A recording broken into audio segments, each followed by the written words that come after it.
are you doing? Hope everyone had a wonderful week. For those of you new, hi, I'm Jeanette from Boricua Sewing and Crafts, and welcome to Embroidery Happy Hour. So for those of you guys that are new, let me tell you how I usually run these. Usually the first hour, I always talk about the topic. Then after that hour, what I'll do is I usually like going down the chat, saying hi to everybody, and seeing how everybody's doing and answering any questions that you may have. So I picked a certain topic for this week of when in machine embroidery kind of sucks for a particular reason. Working on an order today on hats on my multi-needle machine, and it didn't really go as planned, okay? So let me show you what happened. If you look on here, look at the letter G. As you can see, it kind of got sewn together. So let me see if I can show you guys. See how that is? See right here, see that indentation? Didn't really work out. Let me take out the inside. You can see more inside. You can kind of see like right here. It's kind of sewn together. See that indentation? So it didn't really come out like I really wanted to. So I was kind of like, that sucks, okay? Because I usually get my blanks, of my baseball caps.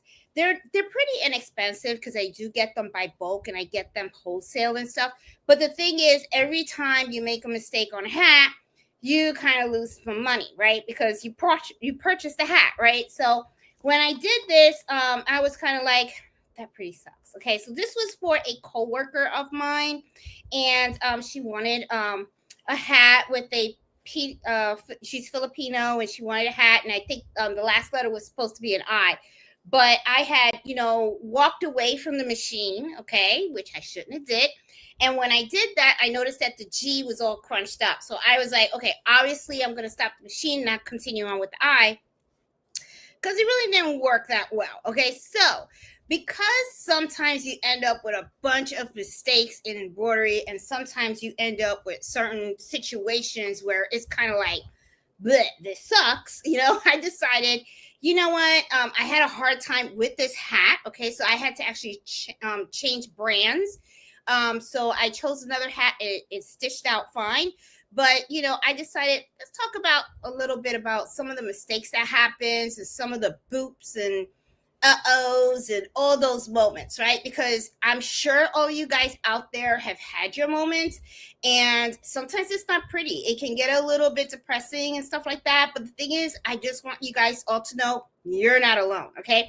So I wrote about like 10 things in my notebook right here about what kind of happens that really kind of gets me pissed off about embroidery and stuff like that.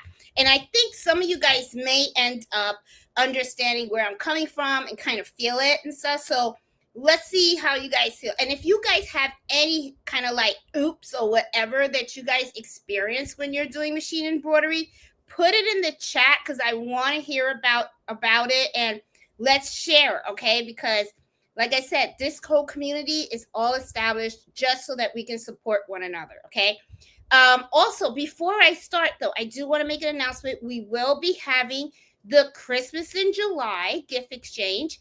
I will be posting the link probably this weekend, definitely this coming week. I will post it in our Facebook group, which is Embroidery Happy Hour. Usually I host these gift exchanges 2 times a year. I usually do it. I just recently started doing Christmas in July. I did it for the first time last year. It was pretty successful. A lot of people liked it. So I'm actually going to do it twice a year from now on. Okay, so we're going to do Christmas in July, and then we're actually going to do another gift exchange during the holiday season. So if you guys are interested in joining the gift exchange, I will have more information about that on our Facebook group, which is Embroidery Happy Hour Adventures.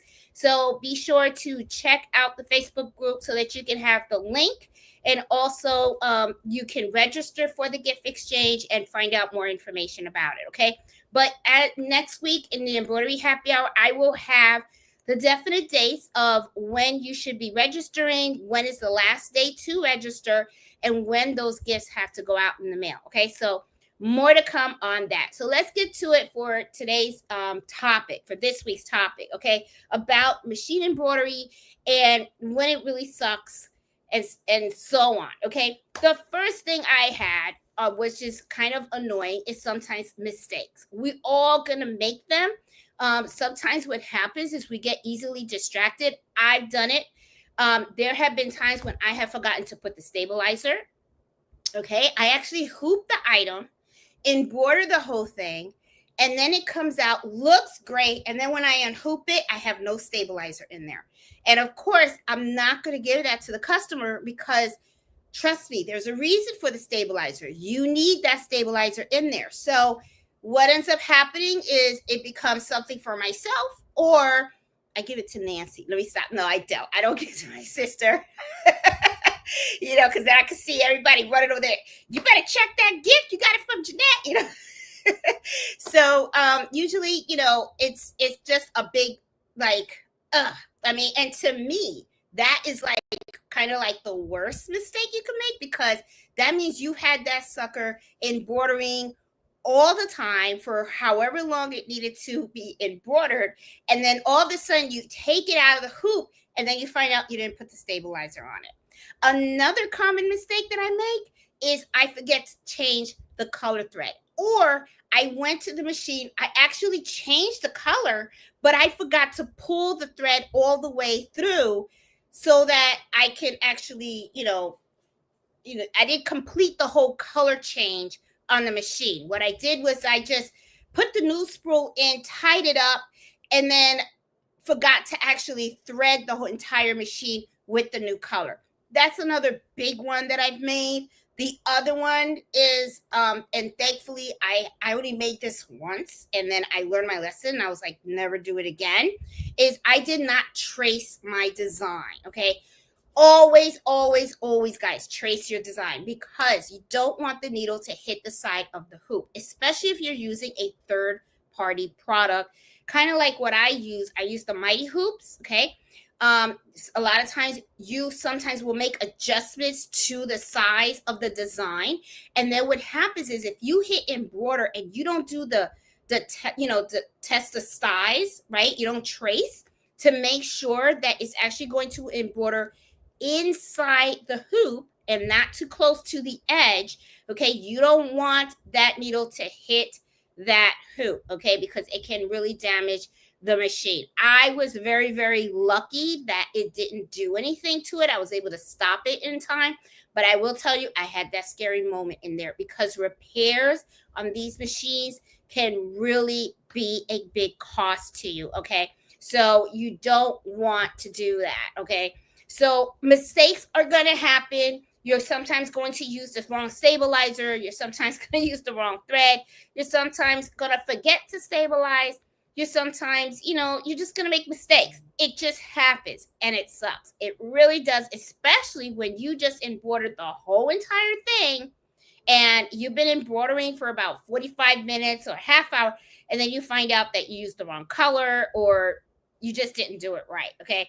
So it happens. So if you guys are new to embroidery and you're starting to get a little frustrated because sometimes your designs aren't coming out the way you thought they were, or you're just not figuring out the formula of what stabilizer to use with what design and what type of material, don't worry, you're not alone. It's a learning process, and we all have gone through it. And even if for people that have embroidered for a long time, they still make that mistake. It's natural. It's just something that's going to happen. So don't get pissed off about it. Think of it in a positive way and look at it as a learning experience. Okay. The second thing that I also find, and this is really like for people out there, because, I really don't do that. I don't know why. I've just never really kind of did that in life. But anyway, comparing yourself and with other embroiderers. Okay. Don't do that. I'm telling you, don't do that. Everybody has their own niche. Everybody has their own style. It is good to encourage and see other embroiderers out there. I think it is awesome. I love seeing the creativity and all that kind of stuff. But one of the things that I sometimes notice is that when someone is new in the game and they're still trying to find themselves and find where they fit in this area, right? And what ends up happening is they want to be as they're like, I want to be like this person. I want to be, I want to do this. I want to do that. The thing is, it's okay to see something and admire it, but make it your own. Make it you, okay? And that is something that's really, really, really important, okay? Um, it's like everybody has their own, their own style. And, it's you want this to be yours and you want it to represent who you are and stuff like that. So embrace it. It's going to take some time sometimes to learn about what it is that your niche is going to be, but you're going to find it, okay? I often see that people sometimes, like, they'll reach out to me and they get a little bit, they're a little down about it because they're like, I haven't made any sales, or nobody seems to like what I do and stuff like that. And then one of the things that I say is, my response to them is, did you enjoy doing it? Did you like it? Because at the end of the day, it's all about you, and all right, so you didn't make a sale today, or you didn't make one next week, or last week or last month. You got to keep trying. If you go on every Etsy shop, okay, you're going to notice that you're not going to see any Etsy shop that has sold out of every single item they have in their shop, okay? Sometimes you're going to have a bestseller, sometimes you're not. I have had so many listings on my Etsy shop that sometimes I haven't even sold not one product of it, okay? Then I have other items on there that people like and they buy it. So it's going to be a hit and miss, okay? I know that sometimes people say, oh, I saw this person, they're doing this, and I'm going to follow them and I'm going to do it just like they do, okay? And I see that when they're looking for the type of equipment and all that kind of stuff. I noticed also that sometimes it's like people will always ask me, like, hey, what machine should I get and all that kind of stuff. And if you watch the channel, if you've ever watched any of the videos where I talk about the types of embroidery machines and all that kind of stuff, I really emphasize mostly on the different questions that you need to be asking yourself and things that you should be looking out for. I will never tell you what brand to buy, because machines is like, I look at buying an embroidery machine the same way as buying a car, okay? I'm not going to come out and say, hey, I really think you should buy this make, this model in this color with these add-ons, and I think you're gonna love driving that car. I'll have an opinion of I've had experience with this car and this car and this car, but the thing is, I'm not really brand name specific. I'm more functionality specific. And the thing is, when I look at this type of stuff, I look at it as the functionality that I need. The functionality that you might need can be something different, okay? A machine that is easy for someone else to understand might be difficult for you, and vice versa. And I do the same thing with this embroidery software. There's so many different types out there. So what I'm saying is, just explore and find who you are in this part of the world, okay, of embroidery, and express yourself. Love it, enjoy it, and eventually you're going to find out what your niche is and you're going to enjoy, okay? So it's something that I find that a lot of people, what they do is that they follow other people, and then what happens is they get frustrated because they don't really enjoy the process. So just something to think about, something for you to just, digest and stuff like that. At the end of the day, it's all about enjoying what you do, okay? The other thing is the learning curve. Everyone learns differently, okay? That's what I have down as number 3. I know I learn differently. I do. I have a learning disability. So it's really difficult sometimes for me to catch on and learn. I'll give you an example. I was with a coworker the other day, and we were having a discussion about a lock. Okay. We have some locks that, we have to open and close and stuff like that. Well, I was explaining to him that I couldn't open it because of a certain pin. He was explaining it to me about how the pin goes in and out and how you spin it at a certain speed and all this stuff. I couldn't understand him for crap. Even though, as patient as he was, and he explained it to me about 5 times, I think at the end, I just said, it's all right. I'll get it. Don't worry.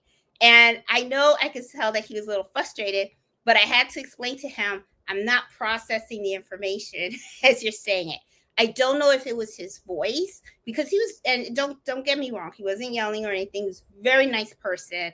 I love working with him.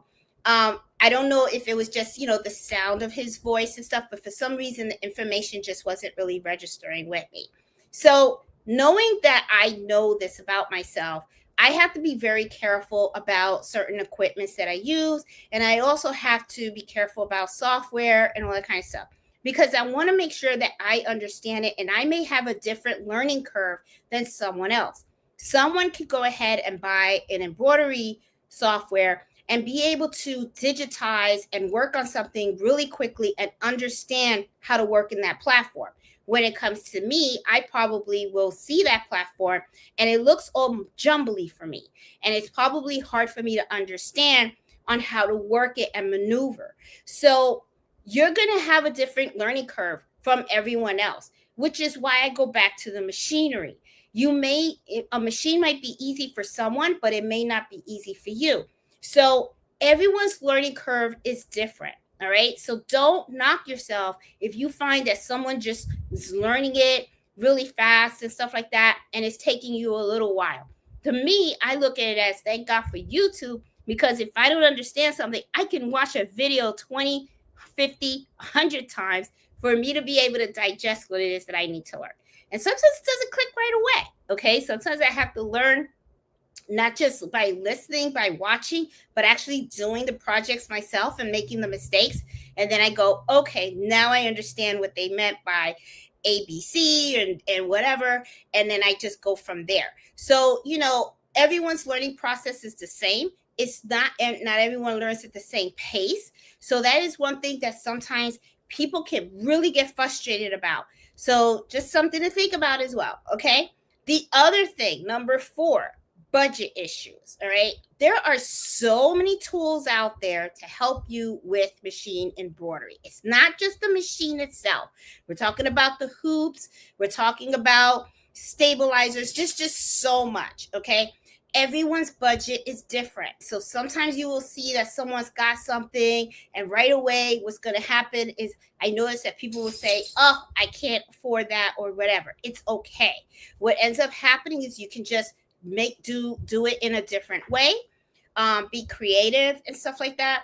And sometimes a lot of these notions that you see a lot of people use and stuff, sometimes you really don't need it. I mean, think about it. I mean, the way I kind of see it is as long as you got the right stabilizer and you got a machine, and you're using the right fabric, kind of really have the right formula. Do you really need super duper fancy hoops? Not really. If the machine came with the hoops, use what came with the machine, right? So it's nice to have, but that's all. I mean, do you need a bunch of these other accessories that people sometimes buy? Do you need to buy the very expensive thread? They have some threads that you can buy that aren't that expensive and stuff. Everyone's budget is different. Okay. Some people can expend a little more and some people can't. And then sometimes what people do, I know this is what I did in my situation, is I started with a small budget.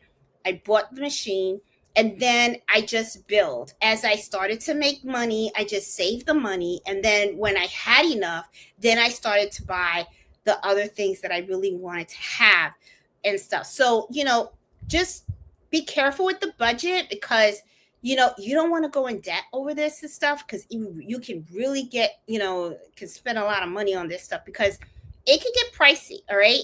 Embroidery is expensive. It is not cheap at all. Okay. So it's just something to think about. All right. Now, the other thing, and this is one where I sometimes kind of like, oh, this can really suck sometimes. Okay.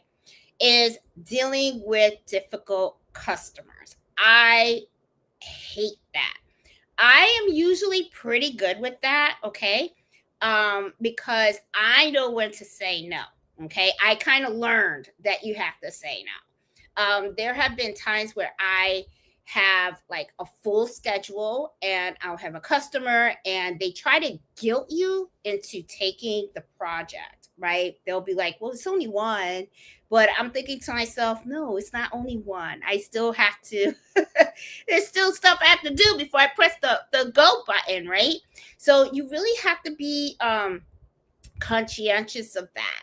The other thing is, when you are doing embroidery for fun, you really don't have to deal with customers, right? Because you're just doing it for you and you're just giving them as gifts. But when you are doing it as a business, it's kind of twofold, right? First of all, you do have to deal with the customers, right? Because you're in business for a reason, and that's to make money. So you can't just come out and say, oh, I just don't want to deal with any customers at all. Now, you could, in a way, do it that way if you decide to just run your shop online. If you run your shop online, then it's not a big deal because the customer interaction is pretty minimal, right? Because it's like you just post the item that you want to sell, and you can put it down as you want to sell it as is, or if you're going to sell it with personalization, and the people will put their orders, and all you do is make it, package it up, and ship it. The customer interaction is very, very minimal there. However, though, when you are embroidering locally, like that's really where a bulk of my business is actually in, is I'm actually meeting with customers and I'm actually talking to them about their projects and all that kind of stuff. That can get a little bit like time consuming. Okay. And that is where the patience can sometimes go a little bit awry.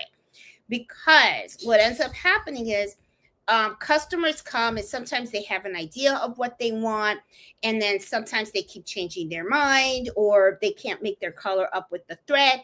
But to me, it can be a little annoying, but at the same time, it is kind of natural, okay? Because remember, they're not in your embroidery room all day. So it's not like they can just walk in and they know they want red, but then they see the different types of red and the different shades of red. You want to say hi, Mello? You want to say hi, Mello?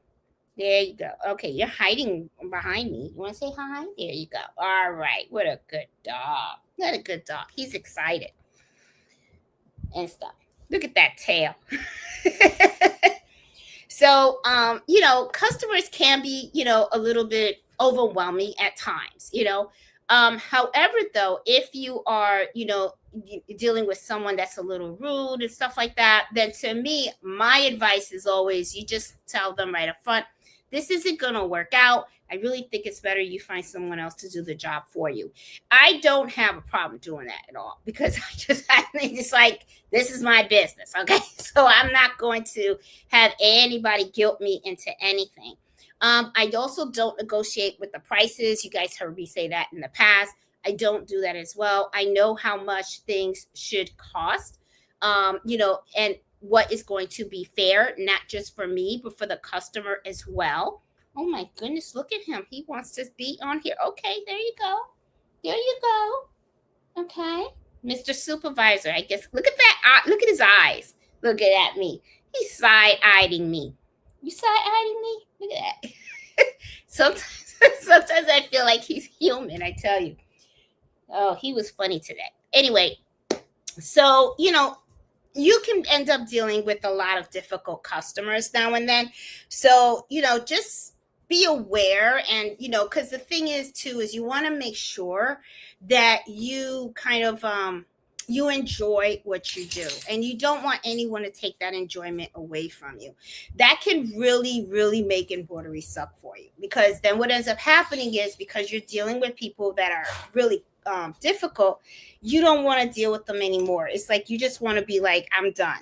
Okay, I don't want to deal with you. I am like really don't want to even be bothered. So you don't want to deal with that at all. So it's like, just be mindful of that, okay? Because I will tell you that has happened to me at times where I have had customers that were just a little bit on the pushy side, because they wanted me to do a job for them. And I, as I told you guys, I do an appointment book, and if I can't schedule you in, I just can't schedule you in.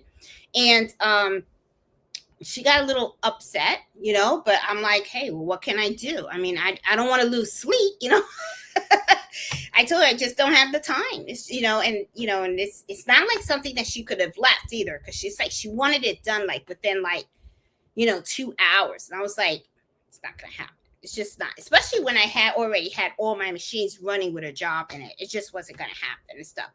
So the other thing that can really be difficult is, like I said, the pricing of your items. There's going to be moments where you are working on something and you're going to think that, sorry, Mello's bothering me here. Stop it. Okay. All right. So he's, he's all over the place. All right. So, pricing your items can be kind of difficult, especially if you are new, because what ends up happening is, I see that a lot of people go by this. I charge by per 1,000 stitches, right?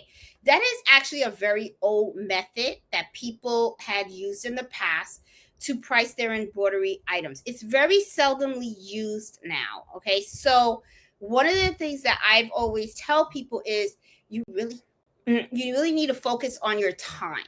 Okay, how much time are you spending on this project? And then make sure that you have an hourly rate and that you're pricing accordingly.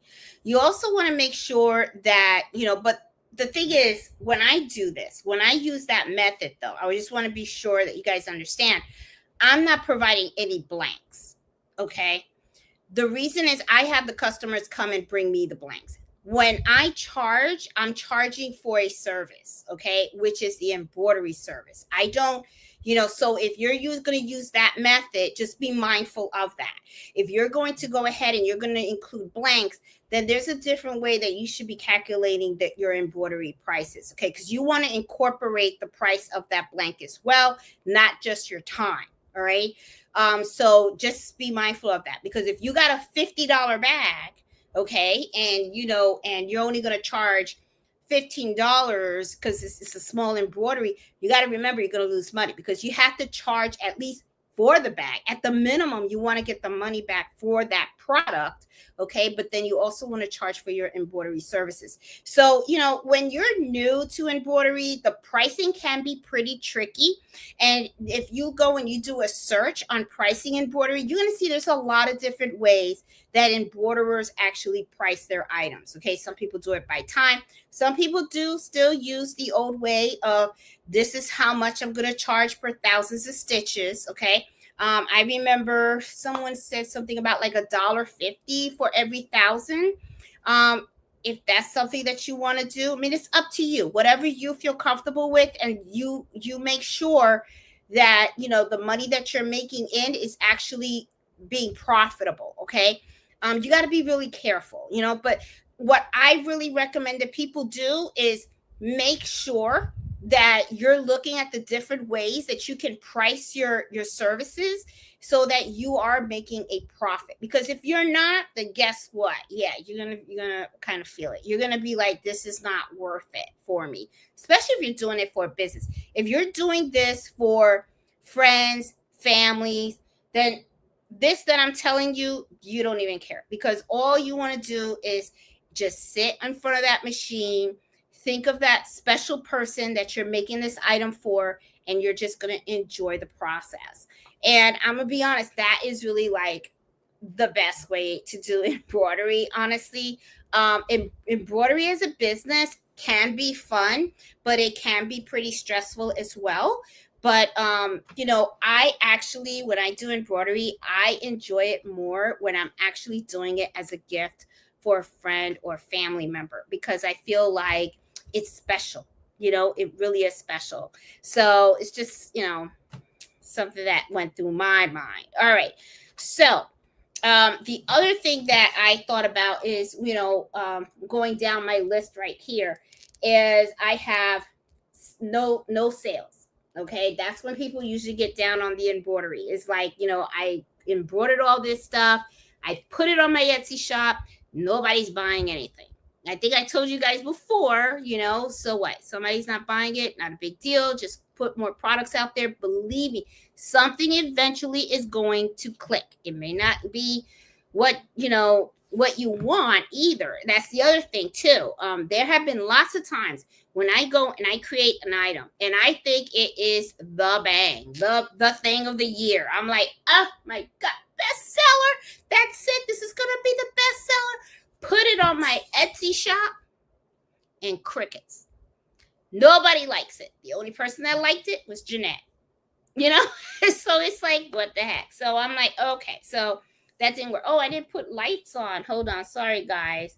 Let me put some light on and stuff. Oop, okay. Hopefully I wasn't sitting in the dark for too long and stuff. I had some lights, but I didn't have all the lights on. Okay, so now I'm a little better, I guess.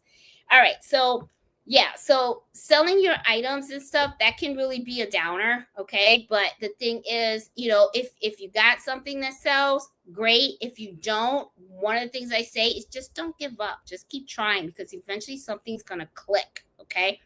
Now, here is one that sometimes people don't talk about a lot, but it's something that it has to be said, and I'm going to say it.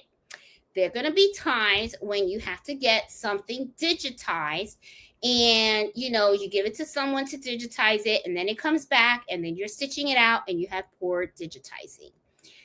Not every digitizer out there is good. I'm telling you, it is true. Okay. There are lots of people out there that are just starting as digitizers, and some people that are digitizers actually use software that kind of helps them to digitize a little bit for them. Okay. It's like they know something, but they don't know true digitizing. All right. So that's one of the things that I kind of always tell people is you really should have a list of digitizers.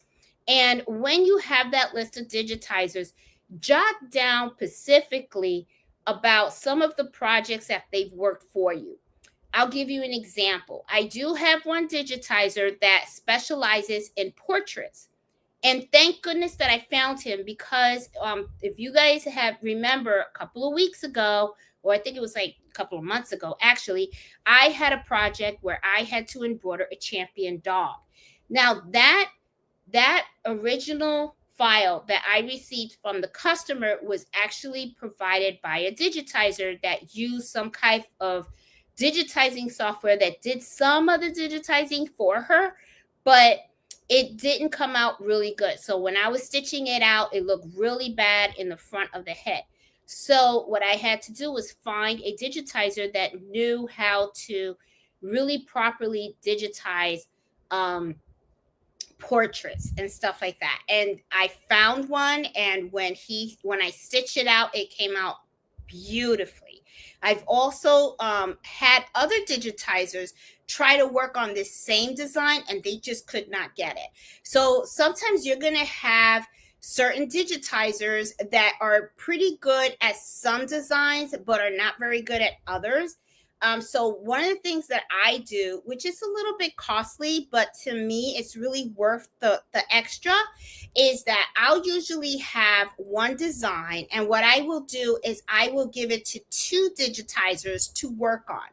Now, what ends up happening is a lot of times I will notice that when the digitizers provide their products to me, I stitch them both out and I look to see which one looks better. And sometimes people will have different styles on how they actually stitch out the design. It's not a practice that I know a lot of people do, but it is something that I do because when I'm running my embroidery business, it's very, very, very important to me to make sure that when I am digitizing or producing the embroidery for a specific company and they want their logo, I need that logo to look solid. Okay. I mean, I will not let anything come out of this shop that looks shady or shoddy or anything like that. Okay. It has to look solid because that work is going to represent me when they're wearing it and when they're out and about and people start asking them, wow, that's a nice shirt. Who did that work for you? I want them to proudly say my name. I really want them to say, oh, I know this lady. She does really good work. That's what I want. I want those type of conversations to take place.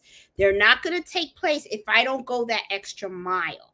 Okay. And that's important to me. So, for someone else, they may come out and say, well, Jeanette, that's kind of like going a little over by getting the design to be digitized by two separate digitizers. But you know what? To me, it's worth every penny, because at the end of the day, I make sure that when I have a customer that comes to me and needs some type of embroidery, that embroidery is so solid that when they walk out, they are truly happy with the product.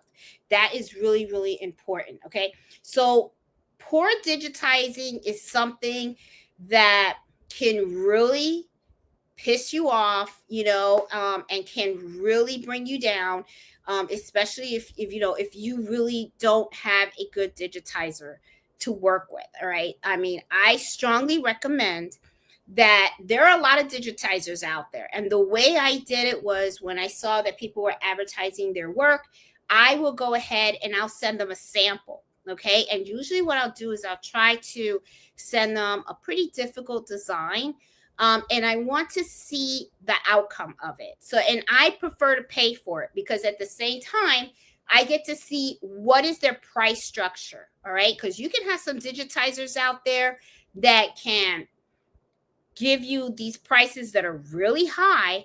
And then I'm like, ooh, that's kind of high. But I don't mind paying the money if the work is good. If the work is not good, I got a problem. Okay, that's what I'm going to be like. You're not the digitizer that I want to work with, because I like to make sure that my embroidery is of good quality. That digitizer should care about the quality of digitizing they're doing when they're providing me a file. So that to me is important. So I'm always looking for, when I look at a digitizer, I'm looking at it from that perspective. I also want to make sure that not only is the product that I get of good, solid quality, I also want to make sure that it's someone that I can communicate with.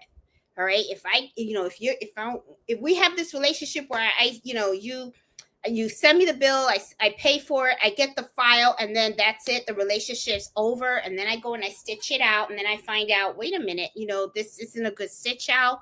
You didn't put a satin stitch. I wanted a satin stitch, or there's spacing or there's jump stitches and stuff like that.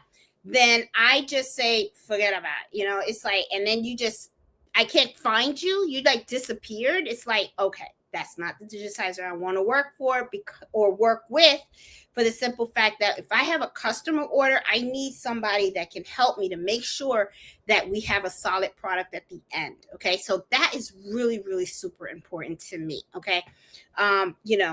The other thing that can really give you problems if you, with embroidery is the maintenance of your machines. Okay. This is something a lot of people overlook. And when I'm talking about maintenance of the machine, I'm not just talking about making sure that you take your machine annually to get it maintained. I'm talking about doing the regular maintenance on the machine. I don't care what machine you have. You have to make sure that you oil it. You have to make sure that you clean it. You also have to make sure that you are changing those needles. Needles get dull. Needles can damage the design of the embroidery that you're doing if you don't change them. Okay. It's happened to me. There have been times when I have and I change my needles a lot. Okay. I spend a lot of money on needles. Okay. And I have 3, multi-needle machines, and I have to, change all of that. So it's like you have to change these needles. If you don't, you're going to notice how dull your embroidery design is going to stitch out. It's not going to look good. The holes are going to get bigger. You're going to get a lot of shredding with your thread. Also, your bobbin areas, make sure you clean them out and all that kind of stuff. That can really, really mess it up for you if you don't do the proper maintenance on the machine. I know that sometimes it is tempting to turn that machine on and just go ahead and embroider and don't not bother to oil it and all that kind of stuff, or even change it or even clean it out and stuff. But you have to do it. If you're serious about wanting your products to look solid, you got to make sure that you take care of your machines. Okay, just like you have a gas car. If you have a gas car, you're going to need to take the oil change. You're going to have to do a lot of stuff. You got to make sure that you do that maintenance, because if not, your stuff's not going to come out good. It really isn't. It's not going to be enjoyable. And then you're going to go around complaining about embroidery. You're going to be like, I don't like it, and it's not that you don't like it. It's just that you're not doing what you're supposed to do. So it comes out cute. You know what I mean? So I'm just saying, all right?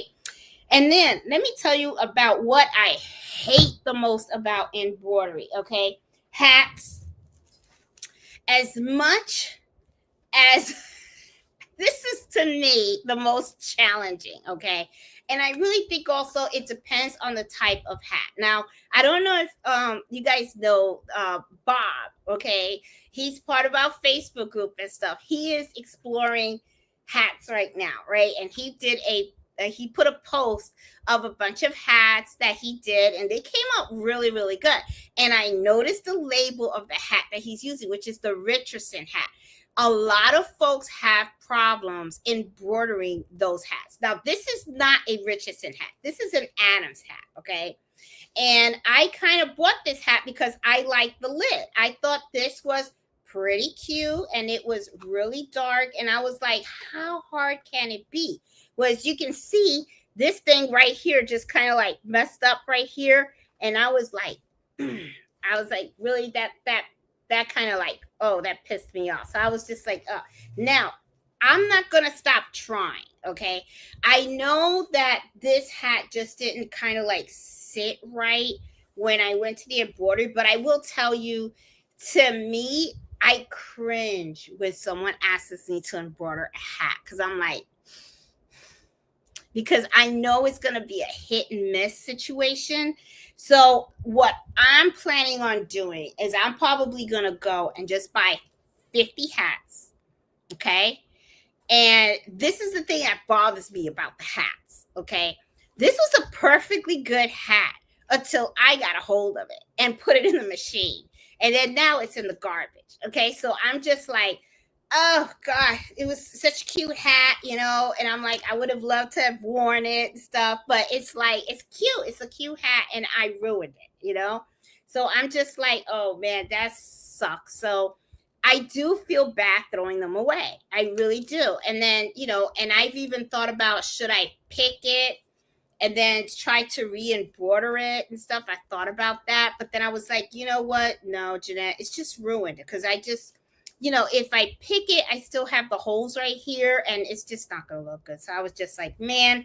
So after I did all this embroidery here, and then, because this was the first part that got embroidered, right? So after I did all of this embroidery, and then I did the P, and then once I finished the G and then went to embroider the I, that's when I found that out. I found out that this got caught, and I was just like, ugh. So hats are very challenging, guys. It is really, really hot. I mean, it was just like, bleh. I was like, why? Harmony, how are you? I'll make you a hat, Jeanette. I remember, Harmony's very good at hats. She is really good. She's really good at hats. But I am not going to give up on this, okay? I'm not going to give it. I'm going to get it. I know I'm going to get it, okay? It's just me trying to figure it out. This is a 6-panel hat. Okay. And because of the panels, if you count them, and the thing with the challenge with the 6-panel hats is you have the crease that's right in the middle of it, right here, right? You have this crease right here. So sometimes when you're embroidering and you hit like that middle spot, it can get a little crunchy, and this is kind of like a semi-structured hat.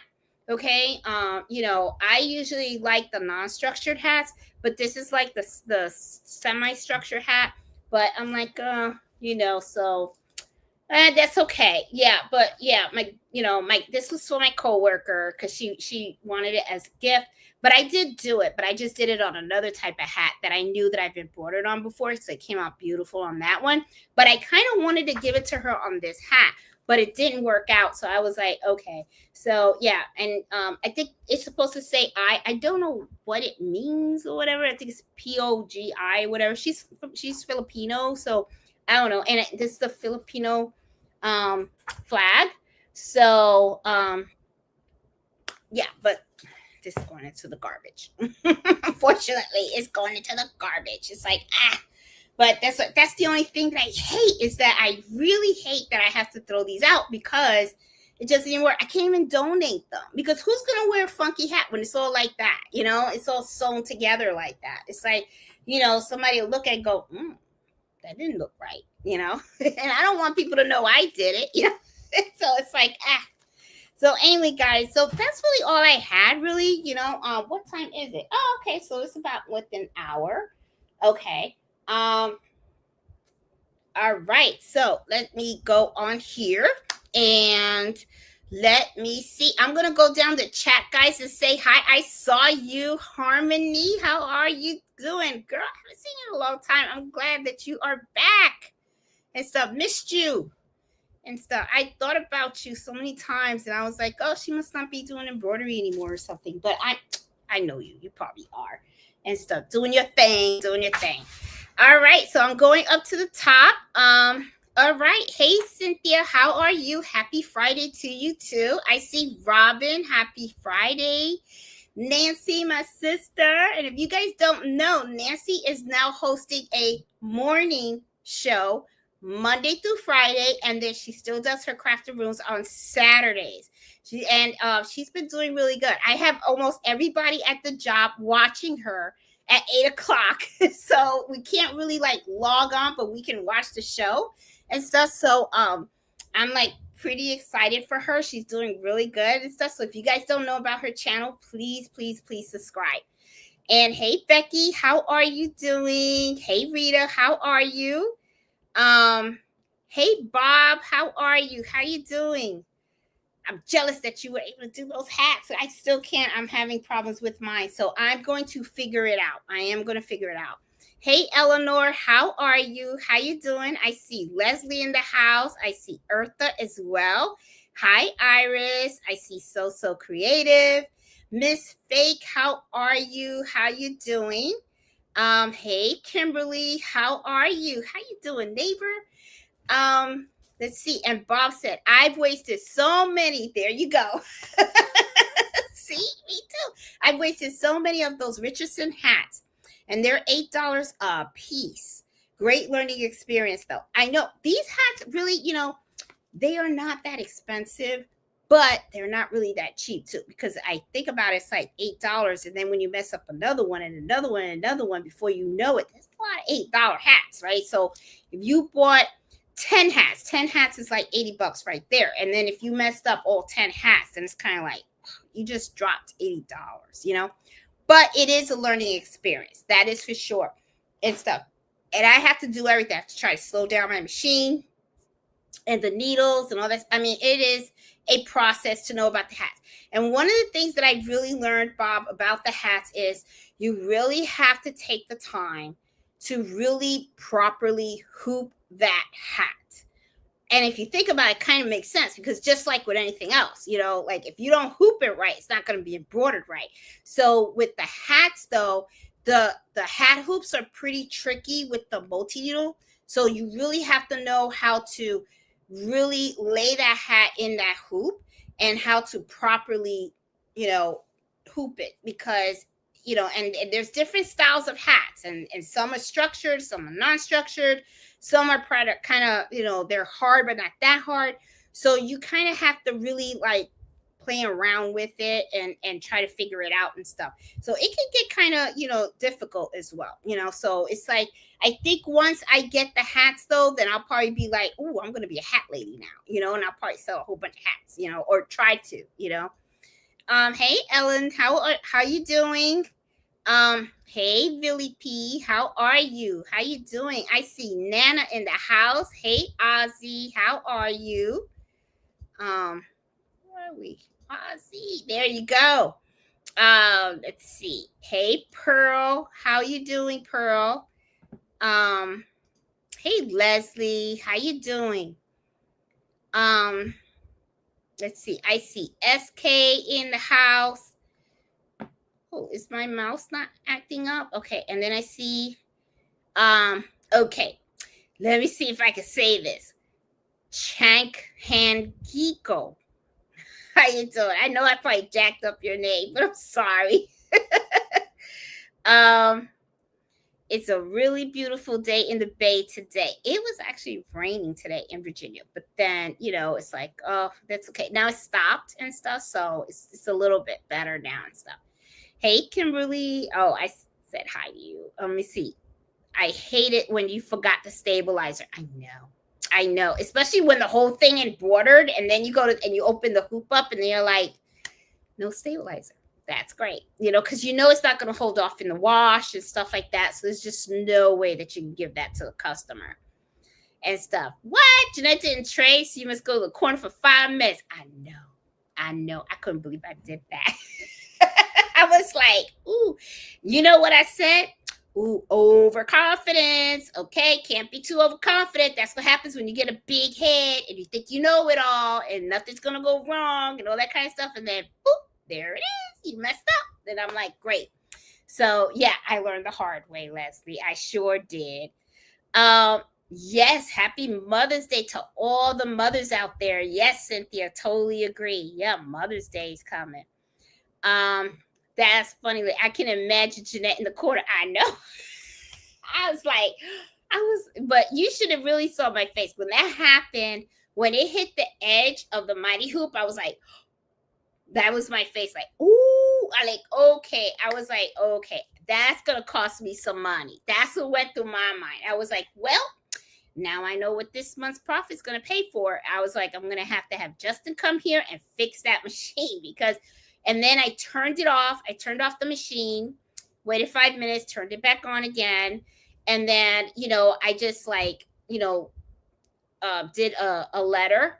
I wanted to stitch out a letter using the actual needle that hit the end, and it stitched out okay. So I was very, very, very lucky. I really, really was, because that would not have been good, because I would have been like, oh, that's great, and I just screwed up the machine.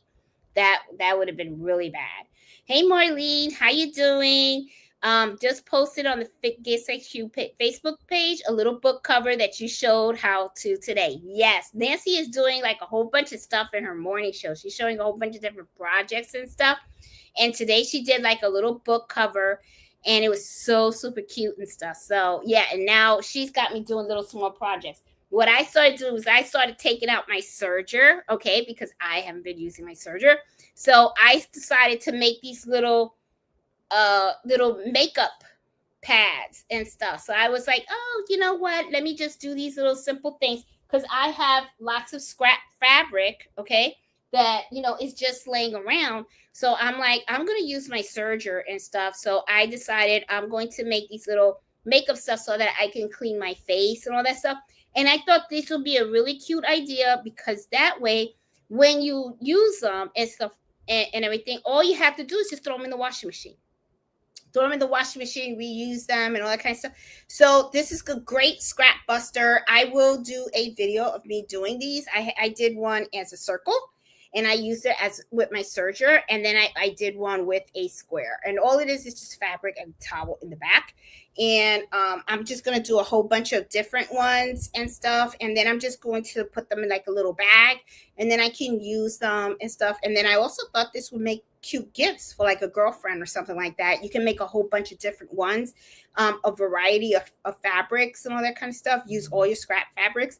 And I have a whole bunch of towels that are like cut in half, because I made errors while I was embroidering. So I figured, okay, so what I'll do is I'll use those towels, and I'll just make little pads like this. So that way, I can just carry them. And then also I kind of like thought to myself, this could just be more than just makeup bags. Okay, I could use it for when I start sweating. I'm at that age, menopause. Hot flashes, that's right, they come at all times. So anyway, so I figured, I even like bought a little fan, right, that I carry in my bag. So when I'm on the bus going to work and stuff and start feeling hot, and I'm like, who's hot in here? And I'm like, you're not hot in here. And I'll ask I'll just take that fan out and I'll be like, So now I figured, oh, I could put these in my little bag. And then, if I start feeling a little hot and stuff, I could just go like this, and just feel a little better. You know what I mean? So I don't know. Lots of different uses for it. So anyway, so yeah. So little project that I'm working on for myself and stuff. So I figured this is be a lot of fun and stuff. And I figured it'd give me a chance to use my serger as well and stuff. Hey Harmony, how you doing, girl? Hope everything is doing good. Hey Miss Mickey, how are you? Let's see. One awesome little gift. Yes. I'm making it for a group of ladies, giving it to Mother's Day for bath and body lotion. Oh, that's cool. Hey Pearl, how you doing? Let's see. Oh, yes, guys, if you like the stuff I'm sharing with you guys today, please consider subscribing to the channel. That would be awesome. Trying to grow it and stuff, even though it's growing, it's getting there and stuff. Let's see. Hey, Jenny, how are you? Happy Fridays and happy Mother's Day weekend. Yes.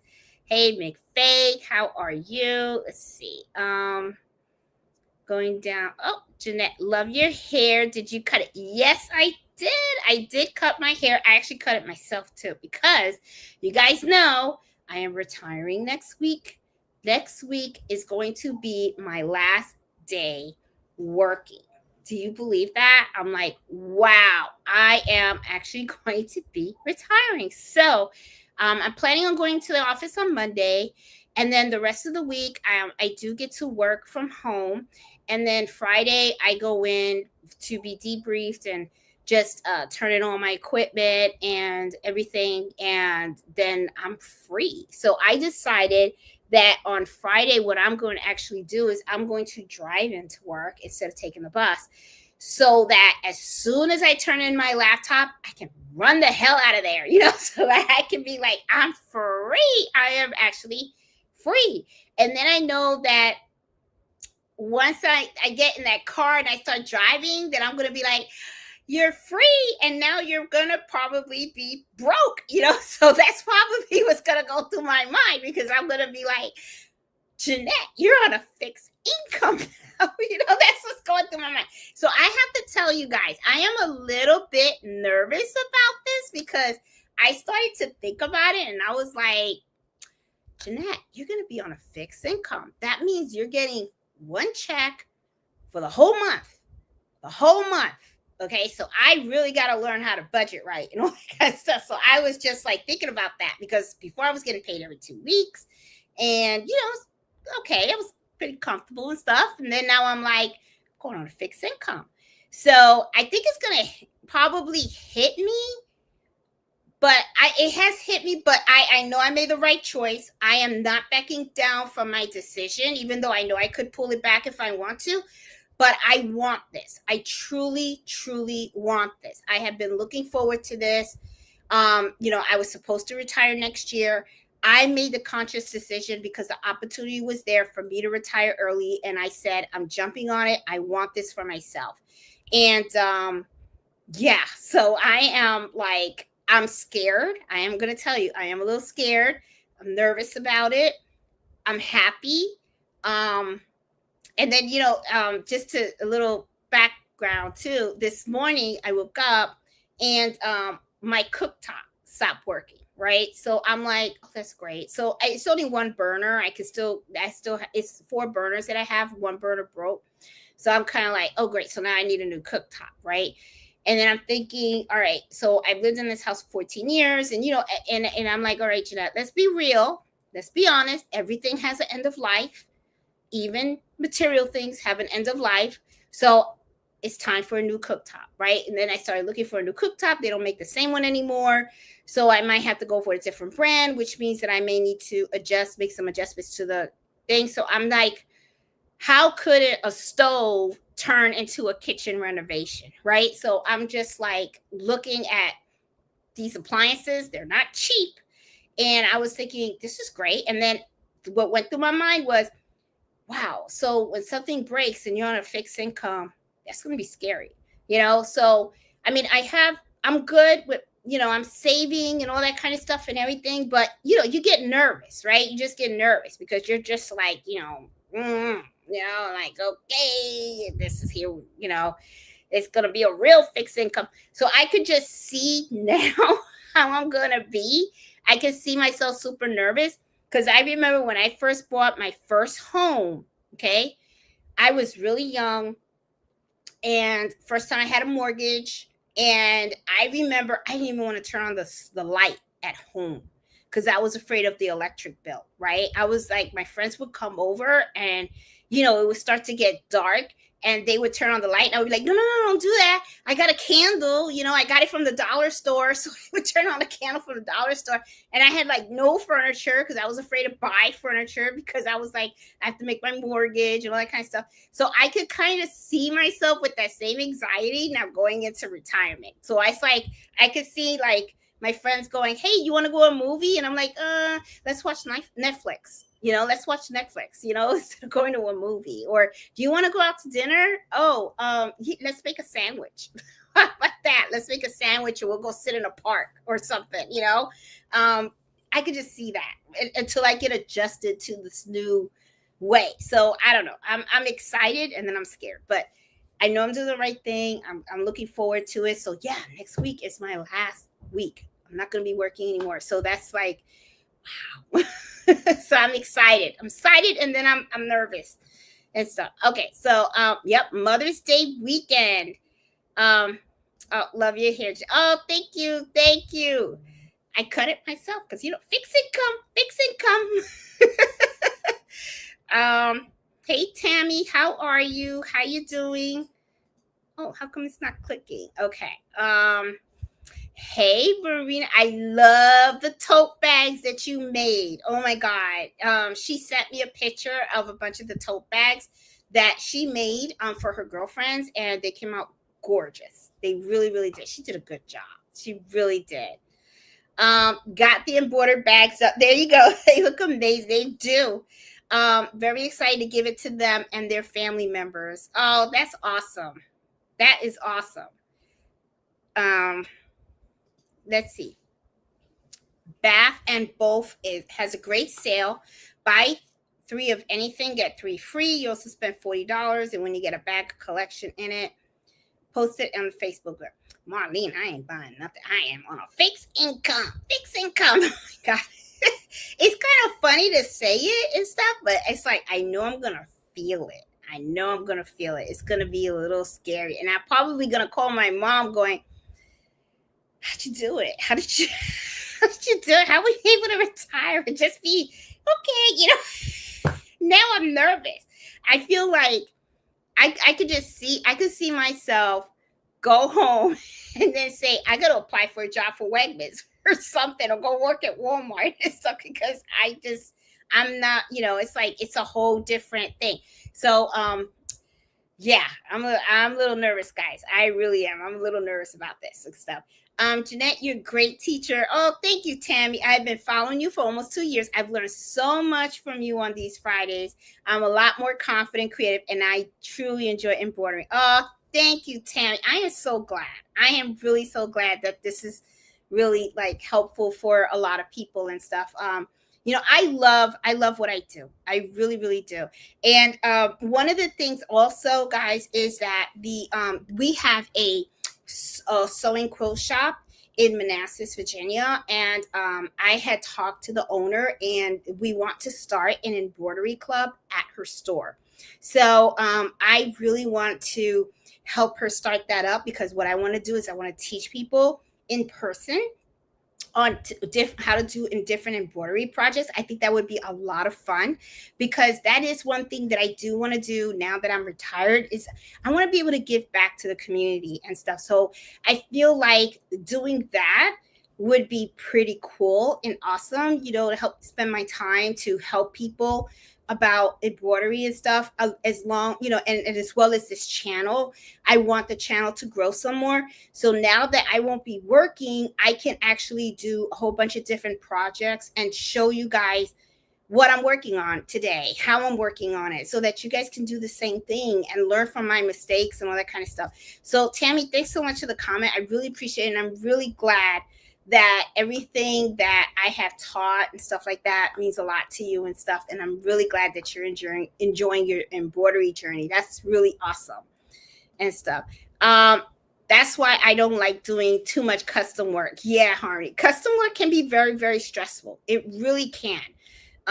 It can be kind of like it can be stressful. It really can. And sometimes it comes out great, and then sometimes it doesn't, and it can be it can really try your patience sometimes too. And it's not sometimes the customer, it's just that sometimes the designs that they want sometimes are not the best for embroidery, and sometimes customers don't want to hear that. I know Liliana in Embroidery now, she had a customer once, and she did a video about it. She said a customer wanted to do a patch, and the fonts were so small. So one of the things that she did was she told them, I can't do this in embroidery. So what I'm going to do is I'm going to actually do sublimation patch. So what she did was she sublimated the patches, and then she just embroidered the edges. And that was how she was able to work on that project. But sometimes, when you look at certain designs that are custom, people want them to be embroidered, but that you really can't because of some of the features in that design. Sometimes you can only go so small with fonts. You can only go so small. And sometimes the fonts can be so small that even with 60 weight thread, it won't be readable. So you can't do it. So, and sometimes customers don't want to hear it. They kind of look at it as, well, she doesn't know what she's doing, or she doesn't, want to do it. But in all honesty, if that's how they feel, maybe it's best, that they go somewhere else. That's just how I see it. My thing is, I don't like taking on a project and then I know it's not going to go well. That's not how I like doing things. That's just not how I am. If I don't feel confident, I don't take the job. I really don't. Yep, Mello was in the house. I see everybody saying hi to Mello. Did Mello give mommy a gift? No, Mello took from mommy. Okay, I had a box of cookies, put it on the counter, and then when I went upstairs, Mello helped himself to my cookies. So yeah, so as you can see, he's right now here hiding under the table, as you guys can see. He's got to lose some weight too. So I'm going to have, that's one of the things that I like too, that I'm retiring, because now I can take him for more walks. Not just only he needs to lose some weight, I need to lose a couple of pounds and stuff, because I got to start taking care of my health. I don't want something to happen. You know what I mean? Because now that you're retired, you're supposed to enjoy your life. And that is one thing that I will say about my mom. And that I'm just like, wow. I thought about that the other day. I was like, my mom is going to turn 87 this year. She's pretty healthy. She is pretty healthy. She loves to walk, and she is really into her routine and all that kind of stuff. Very active and everything. And I'm like, wow. And she's 87. And there have been moments when I get out of bed and I'm like, oh, my knees hurt or my back hurts. And I'm like, God, I really hope that I get to be like her at that age. I really do, because she's really, I'm sometimes really amazed. It's like you see some people that they're like in their 50s and 60s and they're like so broken down. And I look at my mom and she's ready to go. She's a walker. She loves to walk and all that kind of stuff. So that's one of the reasons also that I can't wait to go see her. Because as soon as I get to Florida, I'm gonna be like, okay, Mom, let's go for a walk. Let's do your thing. Because I want to learn, how did you stay like this retired? Because I think she's been retired like over 20 years, and she's doing really good. And I want to maintain. I really do. Hey Renee, she's like, you have a question. I have a baby lock single needle. No, the threads keep breaking. I changed the needles and the threads. My husband adjusted the tension on the bobbin. Any suggestion? If if your threads are breaking, it is probably the size of the needle that you're using. So that's what I would they keep breaking. It could be the size, and I'm assuming, Renee, that you are probably using the right size, which is probably a 75 11. If you have 40 weight thread, you should be using a 75 11, right?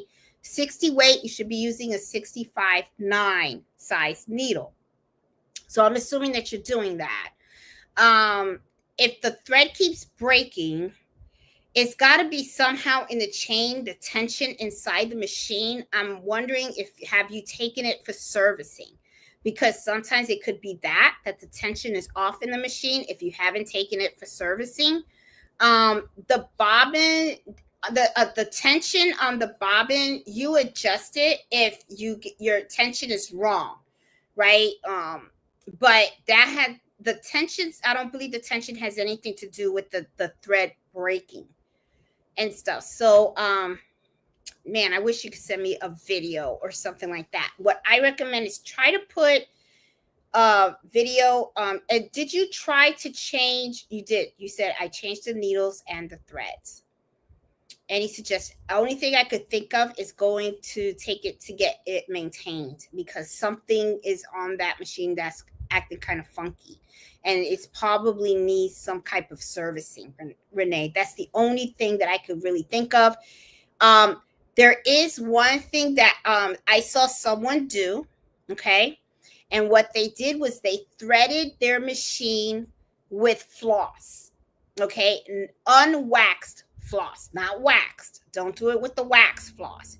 If you have unwaxed floss, I saw a lady and she said she did that so that she could clean all the tension discs inside her machine.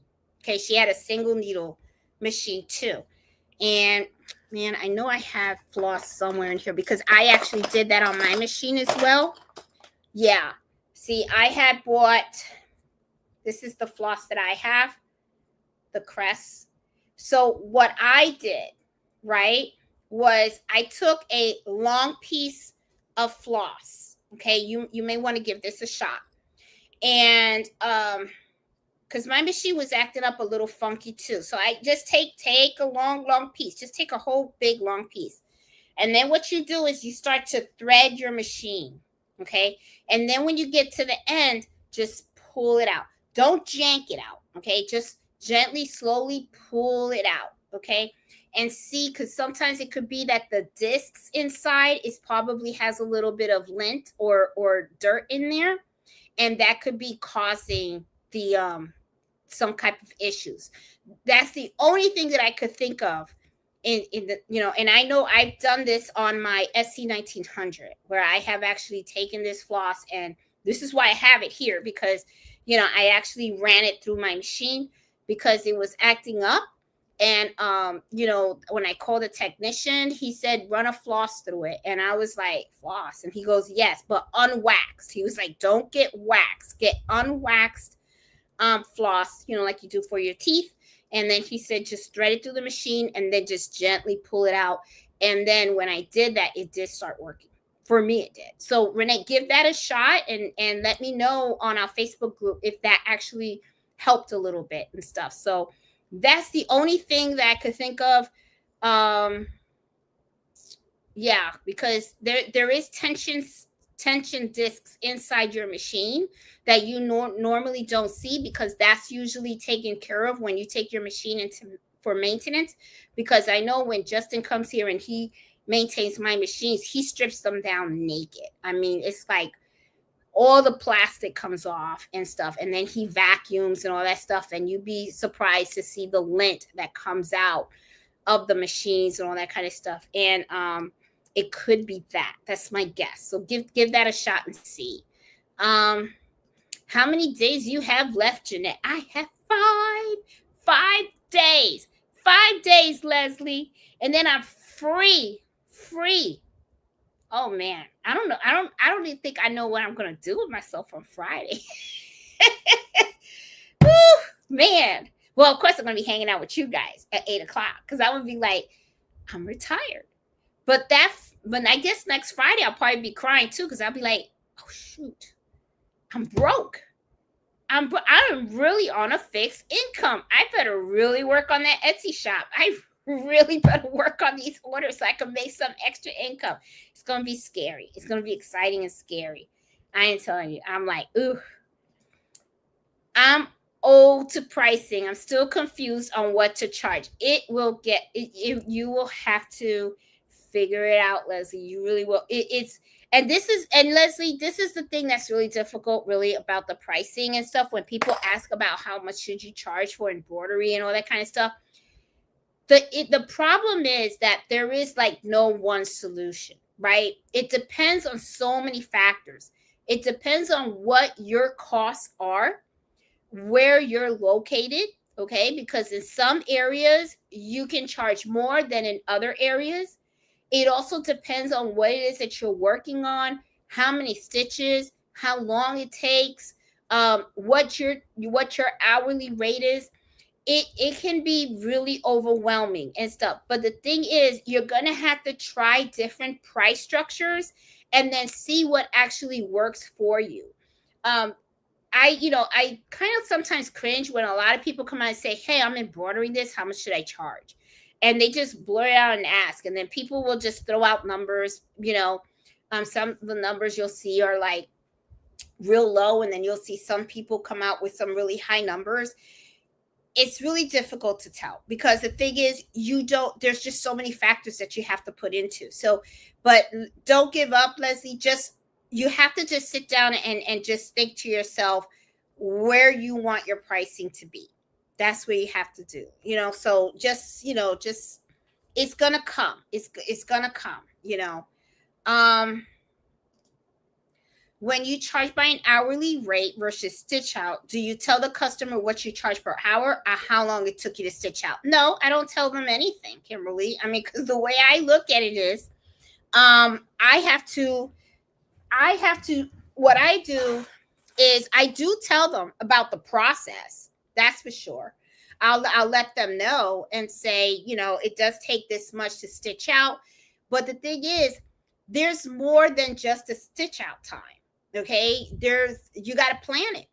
Okay, you gotta look at the fabric. You got to figure out what type of stabilizer you have to use. You have to cut it out. You have to figure out what hoop you're going to use. You got to design it. On the software. That all that is time consuming. All of that is time consuming and stuff like that. So, it depends on how you want to price things. Now, what I usually do is when a customer comes to me and gives me a project, I try to get as much information of what it is that they want, right? What is they looking to get stitched on what is and stuff like that. Once I have all the information that I need, that's when I sit down and I try to calculate what's the fair price. The thing is, I also do look at how long it takes. And I tell the customer, for this project, you want 100 shirts, it's going to take me 3 days to process. Okay. Sometimes what I'll do, though, even though it may take me less than 3 days, I usually put an extra day or two in there for the simple fact that other things may come up. Okay. I might feel lazy one day and not want to do embroidery that day. I might need that extra day. So I don't, I kind of, I don't tell them every detail about my pricing. They really don't need to know that. To me, it's the bottom line. This is what you want. This is how much it's going to cost. Okay. So, and this, it's my price. That's how it is. If they don't like it, then they can easily go somewhere else. I mean, I'm okay with that, because to me, I look at it as my pricing is fair. Okay, it's fair to me, it's fair to them. I'm not looking to make them broke. I got it. Everybody wants to save a buck, including me. Okay, so I believe the pricing just should be fair. And if I don't discuss the prices because there's no debating. I don't do the debate. It's not something that I do at all. Okay. If you debate, then you need to go find somewhere else because there's no discounts. I don't do the discounts here. Okay. Because I already give the fair price. So that's usually how I do it. And so I know it may sound a little harsh. I know that it might sound like, man, like you're being mean and stuff. It's not that. It's just that I have had people approach me and say, this is what I want. And I do the calculation where I feel that it's a fair price for both parties. And I have actually had somebody come and say, well, I knew somebody that could do it real cheap, $500 less. And I'm like, what the hell are you talking to me for? You need to go over there. That's when you need to do it. Because if you thought I was going to do it cheaper, I don't work for free. That's really the bottom line. I don't do it. My time to me is precious. I spend a lot of money on my stabilizers, my equipment, electricity. There's a lot of overhead that's involved in this. So I believe in a fair price, and I don't negotiate prices. It's not something that I'm open to at all. I really don't. I would prefer not to have the sale than to feel like I got taken advantage of. Because my self-respect is more important than making that sale. That's just how I look at it. You know what I'm saying? So yeah, but everybody's different. I know there's some people that they'll negotiate and they'll say, okay. And, but I do know one thing. I have heard from embroiderers that have done the negotiation. And then at the end of the day, they don't like doing machine embroidery. You know why? Because they feel like they got taken advantage of. And they did. They did get taken advantage of. And people will do that. People will try to take advantage of you if you allow it and stuff. And I my sister will tell you, I have that personality where she'll tell you, boy, Jeanette will come out and say it. She's known me all my life, and she will tell you, I'm just not, I don't negotiate. I just don't. And when I see something that's wrong, I say it. I will say, I blur it out. I'm like, no, that's not going to happen. I am just not, my personality is not built that way. I'm even like that at work. My coworkers know. It's like someone gets loud or something, I'll be like, oh, you talked to the wrong person. Even Nancy says it. Oh, Jeanette never backs down from a fight. I sure don't.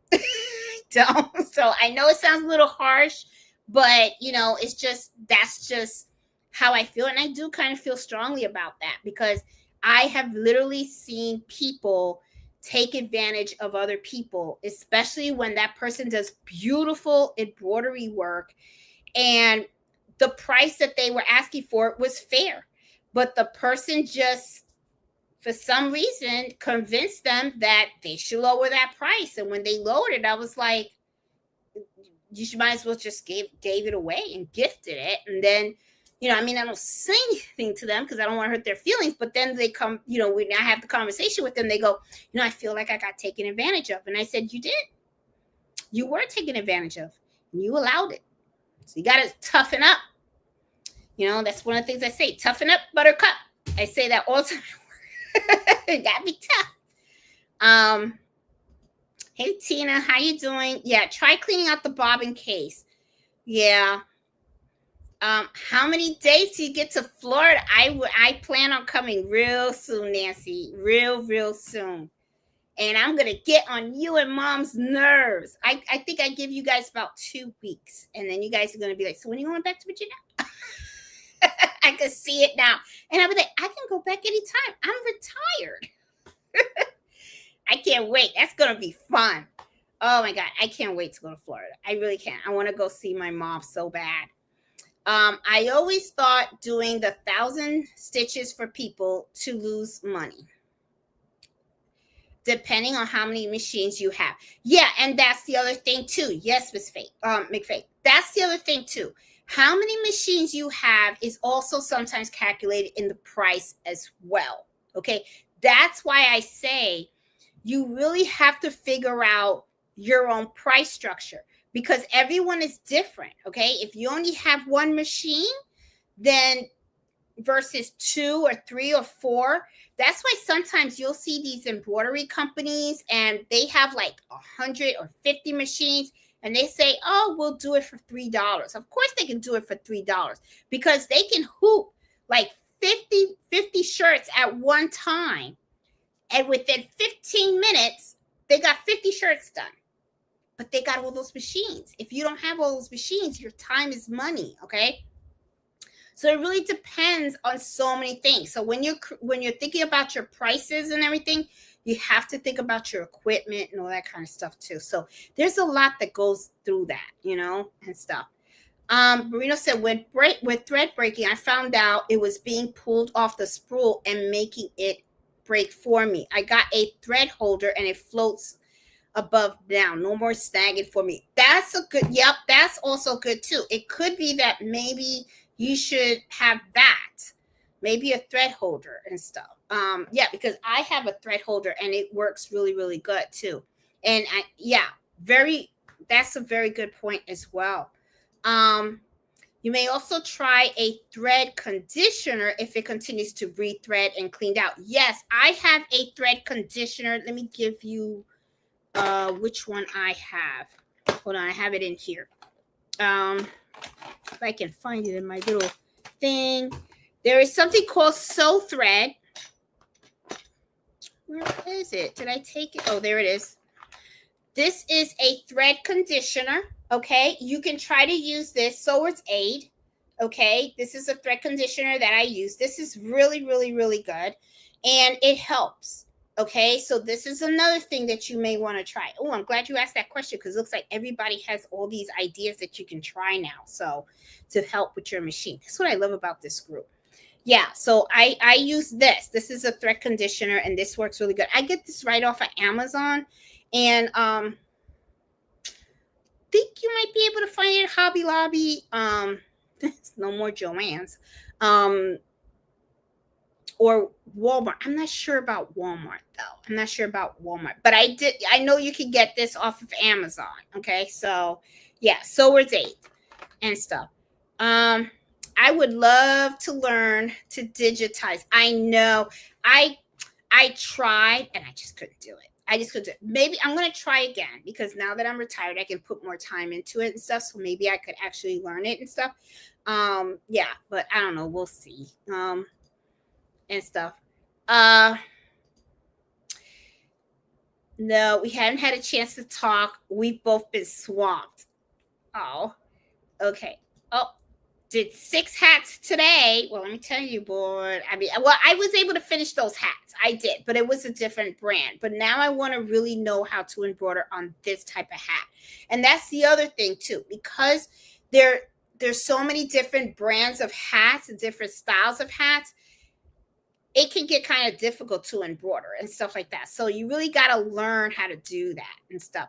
Richardson hats are very challenging, but I learned a lot. They are. And I see so many posts from so many people that are embroidering on those hats. And they always talk about how difficult it is to embroider on those hats and stuff. So yeah. On the plus side, I don't need,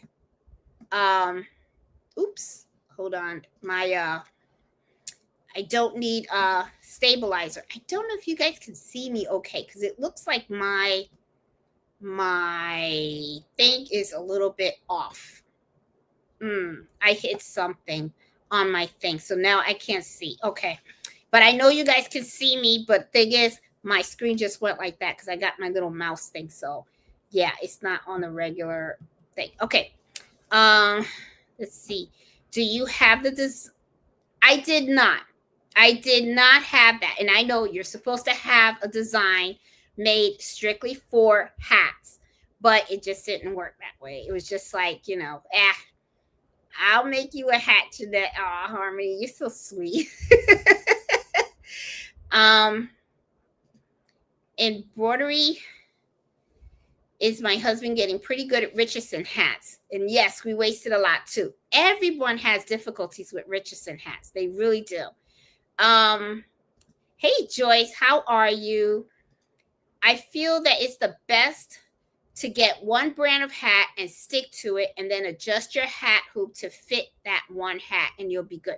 You know what, Bob? Now I'm thinking maybe that's what happened. I did not adjust the hat hoop to this hat. Maybe that's what I need to do. So I'm going to have to, yeah, I'm not giving up, but that's something that you just let me think about. And I think I might have to do that. I haven't embroidered on Richardson hats, but I've embroidered on the Yupo hats. They're great quality and affordable. Oh, I hope you're well. You look great. Oh, thank you, Harmony. Hey, Joyce. Just got off work. Great to be here. Hey, Beth, how you doing? Let's see. Going down. Everybody remembers Harmony. Do you have a hat hoop for the multi-needle? Yes, I do. I have several, actually. I have the one that's close to the brim. I have the regular one, and I also got the wide and stuff, which I'm going to start playing around with that one as well. I don't know how to reply in this chat. Let's see. Missed you. I went to drop shipping mostly, just designing. Oh, that's cool. I look into that. I bet you it's a lot easier too. Let's see. Late, but hey, Jackie, how are you? Happy Mother's Day. Hey, pretty eyes, how you doing? It's funny. I wear my oops. I don't go to the store with them on. Never made a hat, but I want to learn. Hey, Annette, how are you? Welcome. Made a live. I'm late, but I finally got my internet back. Oh, thank you. I should do lives to teach hats. That might be good. Ooh, I would love that, Harmony. I'll be there. I will be there for that.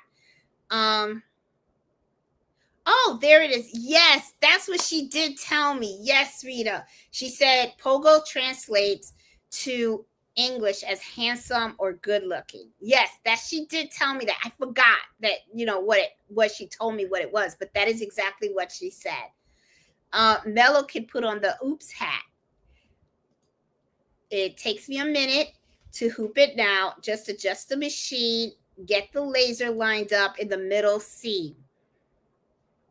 I think once you get the hang of hats, I think they're easier than most other items. And yeah, and I got a feeling that too and stuff. But you know what's so funny too? Hats really sell. If you are really good at embroidering hats, you could really make a lot of money off of that. Because think about it. When you go to the mall and you see lids, okay, think about it. That's all they do is they embroider on hats. That's all they do. They do the 3D puff embroidery, all that stuff. And all they're doing is embroidering on hats. So it's like pretty cool. And they make a lot of money. Because if you think about it, if we're buying these hats for like $8, Liz is probably getting them for cheaper because they're buying them from the thousands. And then they go ahead and they embroider all these hats, right? And then it's like every hat they sell for like $50. And I'm like, shoot, they're making a killing. They really, truly are. So think about it. If you're really good at hats and then you make all these different designs for the hats and everything, you can make a lot of money. You really could. Hey, Sean, how you doing? Let's see, going down. My mouse really acted up now because I can't get this to readjust. I don't know how to zoom it back. There you go. Got it. Oh, my goodness. That was crazy. I really have to learn how to use this Apple mouse and stuff. But yeah, hats are like, you can make a lot of money off of hats. You really, truly can. I mean, like I said, lids, that's all they do. Hats. And they're at malls everywhere. Maybe that's what I should do. I should get a job at Lids. That's what I should do. I should go to the mall and ask them if they're hiring. And then I bet you that's where I'll really learn how to do a hat. Because, they embroider custom hats right on the spot. That's a good idea. See, now I'm gonna look into that. Now I'm gonna look into that good stuff. But I hope I don't get fired. Because you imagine if I get fired, that would be hilarious. Jeanette got a job at Liz so that she could learn how to embroider hats, and within a week she got fired. I would be like, "You're firing me?" No. I'm gonna look into that now. Oh my god! I just thought of something. I was like, that would be pretty cool. Oh my god! I'm gonna go try. Because they'll be like, do you know how to embroider? Yes, I do. I know how to embroider. But I only do it on a brother machine. I don't even know what kind of machine they have. So it'll give me an opportunity to learn how to embroider on another machine, So maybe that's not a bad idea. Maybe I should try that. Let's see. Let's see. I'm gonna go down and see if there's anyone else. Hey SK, how you doing? Put the metal to the pedal. Jeanette, it's a bittersweet. Was so happy to retire, but sometimes I miss it. Hey Annette, yeah, I mean, I don't know. But I want to do this. I want to do this because this is really how I feel. It's like, life can be like so challenging, right? Your whole life, you're supposed to have different chapters and everything. You only have one ride on this earth, only one. And one of the things I will say is that I have always, my husband kind of looks at me because sometimes I say, I could drop dead today and I'm okay with that. For the simple fact that I know that I have enjoyed the journey so far of my life, mistakes and everything, good, bad, whatever. It was all okay, because sometimes even when things happen in your life and it may not have been what you wanted at the time, but it ends up being a blessing in disguise because I look at it as the universe just has something better for you. And sometimes, you think you're in the worst situation and then a couple of months pass by and you're like, wow, look where I am now, So I really, I really enjoyed my college years. I really enjoyed my career. I really enjoyed the people that I've met in my life. I really, I don't know. I just feel like have always been grateful for everything, right? And now I feel like it is time for me to say, okay, I had a fantastic career, loved every moment of it. It was more than I could ever dream of. But now it's just time for me to venture out. I want to do other stuff, right? Now I feel like, I don't know. I feel like I want to give back. I want to teach people. And I want to teach people what I love doing. I love doing the embroidery. I really do. I use it as a business to make money, but a lot of times the money that I get from this, it's really so that I can splurge on other things and also to help us do other stuff, right? Like for instance, when my son was going to college and everything, that really helped me out a lot to pay for his dorm. And now he's not in school anymore. So now it's like, I feel like with the embroidery, I can do stuff so that way I can just enjoy life a little bit. And I want to enjoy and spend time with family. That is one thing that I will say. My career did, as much as I loved it, it didn't allow me to have the time that I wanted with my family. So now I get to do that. So as soon as Friday's over, I'm going to be able to just start getting ready because I do want to make down a trip to Florida. I want to spend some time with my sister. I want to spend some time with my mom. And it's going to feel so good to be able to visit them and not have to rush back, right? I could be like, I'm retired. I could go whenever I want to go. I mean, I guess when I get on their nerves and they look at me and they say, it's time for you to go, then I'll be like, okay, I'll go. And then I'll come back in a couple of weeks or whatever. I just feel like it's going to be really nice. It's a new chapter for me and I'm enjoying it. So I know it's a little scary, but at the same time, I'm looking forward to it. This is really going to be something that's going to be really looking forward to it. So, hey, Leslie, gotta run. Have a good night and great and a weekend. Happy Mother's Day to you too, Leslie. We love trying new restaurants and foods. Yeah, I'm really looking forward to this. Congratulations. You're gonna have a great time. We're like, thank you, Evelyn. I'm so excited. I am so excited. Gotta try 75 weight thread. You can really get tiny letters. I'm gonna try it. I'm gonna try, but but okay. I'm gonna have to find out where I could buy 75 weight thread, because I know I get the 40 and the 60 from Madeira, but now I got to find out where I can actually purchase 75 weight thread. And I wonder what size are you using the 69, the 65/9 needle with that 75 weight thread, or using another size? I got to reach out to you to find out and stuff, because I really want to try that. Hey Francida, how you doing? What brand do you buy with the 75 weight thread? Yeah, that's that was the question that I wanted to ask him. Melo's the supervisor, and he gets the snack first to keep trying to keep you healthy. I know.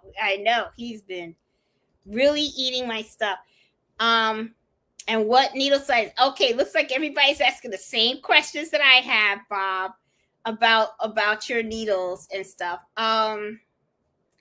Let's see. And there's another question. I would like to know where I can find someone to do the service on my machine. If someone knows, please let me know. I'm in the Bronx. Okay, then what I would recommend you do, Franskino, because I see I'm in Virginia, right? So the person that I have does it within Maryland and Virginia and Washington, D.C., in the National Capital Region. What you're going to want to do is you're going to want to go to a sewing shop by you, and I would ask, okay, because it depends. If you have a single needle machine, you may want, you probably will be able to take it. But if you have a multi-needle machine, you're going to want someone to come. So that is really the best, because that's how I found Justin. I found him by going to the sewing shop. So what I recommend that you do is go to a sewing shop and ask them, who could you talk to about repairs, or do they know, or someone they can recommend? And that's how you'll be able to find that out. Okay. And so maybe you could even Google it. If you can Google repair, sewing machine repairs by me, or something like that, you can probably find some names there as well. We should have a retirement party for Jeanette. You know what? That's a good idea, because I'll be retired. That'll be my first live as a retiree. Oh my goodness. Oh, you guys are probably going to hear me going, oh my God, now I'm scared. What do I do? I don't have a job. Because, it's kind of like, I'll probably I feel homeless or something. You know what I mean? It's like, it's just different, because it's like, it's something that you were always attached to all your life. And then all of a sudden now it's like not there. The attachment's not there. So it's a little scary, but I'm excited too, because I know that it's a good thing. I know that it's a good thing, and it's something that is really gonna, I'm gonna enjoy it. I just know it. Also try Sewer's Aids conditioner on your thread. Yep, and this is it. This is the thing. Yep. This is it, it works. It actually works. Let's see. Also, I like to know how much to charge for your machine service if they're coming to your house and we have to bring it. I usually I get charged about like $350 per machine. Okay, for my multi needles. All right, it's usually like $350, and then for like the single needles, I think it's about like $200. When Justin comes and he does all my machines, I usually have to write a check about it's like about $1,500. Which, you think about it, if that's a career that you're looking to get, okay, think about it. When he comes to me, think about it, he made $1,500 in one day. But then again, he actually spends like the whole day here, because he's not just working on my multi-needle machines. He works on my sergers. He works on my Juki machine. He also works on my SC1900. So, he's actually got like 7 machines that he has to do. So when he works on all 7 of my machines, but that's $1,500 in one day. So that's a pretty good career. If someone was looking to, doesn't know, like, gee, I don't know what to do with myself and stuff.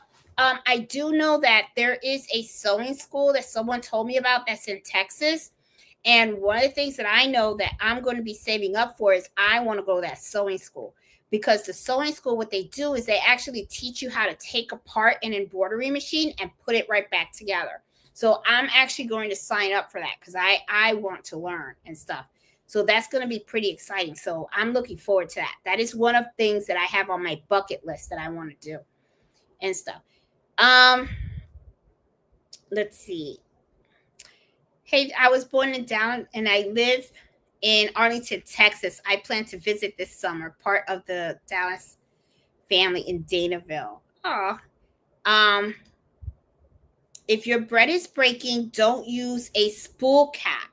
It works fine without it. And put it in a cup behind your machine or use a thread stand. Yeah, maybe that's what it is. And yeah, I mean, hey, crafty Puerto Rican, how you doing? Let's see. Let's see. Which hat are you trying to embroider on?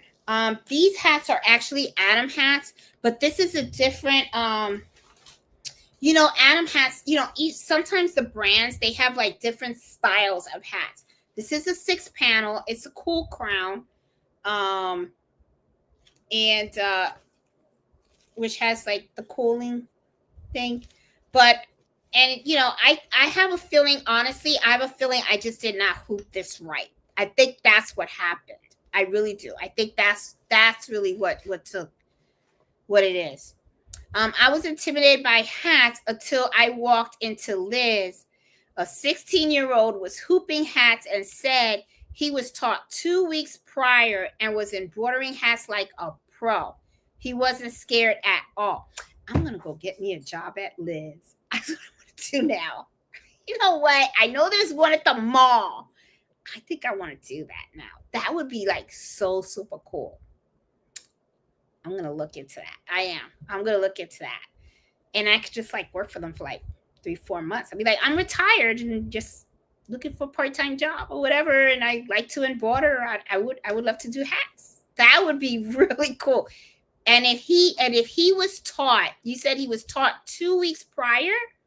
Oh my God. Then that means that they're teaching him how to hoop the hat and correctly and all that stuff. Oh, that would be like so cool.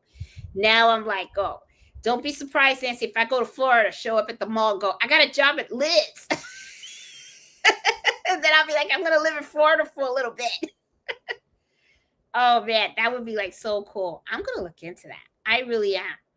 Hey, Gilmore, how are you? Oh, Madeira does sell the 75 weight thread. Okay, I'm going to have to look to see where I can actually get it because I don't think All Stitch has it and stuff. When I look on their website, they don't have it and stuff.